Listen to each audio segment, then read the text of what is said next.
نكلم بدأ حديث جلوم ينتل بي عن أبي هريرة عبد الرحمن بن صخر رضي الله عنه قال سمعت رسول الله صلى الله عليه وسلم يقول ما نهيتكم عنه فاجتنبوه وما أمرتكم به فاتوا منه ما استطعتم فإنما أهلك الذين من قبلكم كثرة مسائلهم واختلافهم على أنبيائهم رواه البخاري ومسلم. حديث جلوم ينتل بي أبو هريرة موكو صلو أبو هريرة أو ترم مع عبد الرحمن بن صخر dañu wax ne Abu Hurayra dañoo wuute ci ay turam am na ñu ne ñeen fukki wax am na ci ay turam ñu mu tudd rek waaye day mel ne li ci gën a siiw mooy Abdurrahman ibnu Sakhr ad-Dawsi noonu la tudd taxoon ak Yonent bi sallallahu alayhi wa sallam xam ngeen ne ci ñi gën a bari luñ solo ci moom la sax ci ay xadis baax lool def lu baax lu bare bokkoon na ci ahlu suffa moo ci fuqaraa saxaaba yu tedd yooyu dëkkoon ci wetu jumaa ji rek mooy ki nga xam ne soxna Aïcha bi mu fi jógee it yàlla dogal na moom mooy ki ko taxaw mooy moo ko jullee. Abu Hurayra nee na dégg na Yonent bi sallallahu alayhi wa sallam di wax lii maa nahaytukum anhu fajtanibuhu lépp loo xam ne tere naa leen ko na ngeen ko bàyyi wa maa amartukum bihi faatu minhu mastataatum lu ma leen digalit dee leen ko def leen ci li ngeen man bokk na ci li alag ñi nga xam ne jiitu woon na leen nag kasratu masaa'ilihim mooy bari la ay laaj mooy xam naa laaj yu amul njëriñ ñi nga xam ne kenn aajo ko du dara da ngaa xalaat na da yàq waxtu rek waxtilaafum ala anbiyaahim ak wuute guñ wuute woon ak seen yonent mooy di leen lànk rek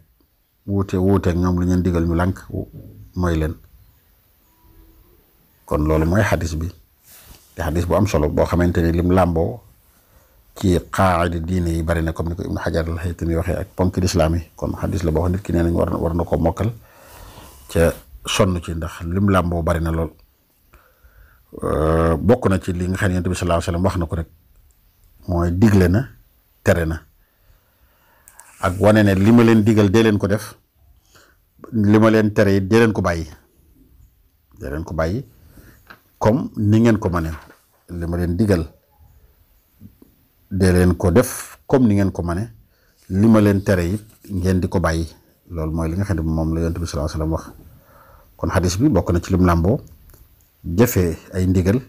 di bàyyi ay tere mu waxaale ci leen lu am solo it mooy nit ki lépp lu mu yittewoo ak di ci sonn rek war naa doon loo xamante ni lu ko amal njariñ lay doon ndax nee na bari na ñu alko woon ci bu njëkk ci li leen sonaloon mooy bari ay masala ay laaj nag loolu lu ñu jublu mooy laaj yu amul solo yu amul njariñ yi nga xam ne du la dolli ci diine du la dolli ci dara bari na it ñu alko woon ñoo xamante ni li bokk na ci leen alak mooy fippu seen kilifa yi ñu leen boole lan muy yonente yi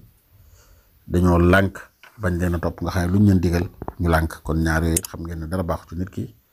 war nay tënku ci ay ndigal ci ay kilifaam yi nga xam ne ñoom la ko yàlla boole ñu koy teg ci diine di def liñ koy digal li ko bàyyi li ñu tere kon daal jullit bi nay teet li nga xam ne dañ ko koy tere ndigal yi it mu di ko jëfe loolu daal ku ko def na nga xam ne sa diine moom mucc na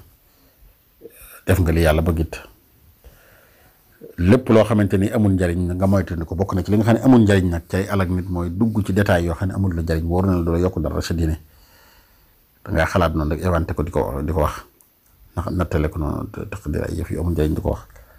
soxla woo ko dara bokk na ci li nga xam ne baaxut ba tey it kilifa yi ñu booleel comme yonent yi nit ki mooy leen mooy wan ginnaaw ba nga xamante ni li ëpp ci li nga xamante ni digal nañ la ko wala boog liñ la digal doo ko def loolu bokk na ci li nga xam ne mooy alak nit ki billahi taala tawfiq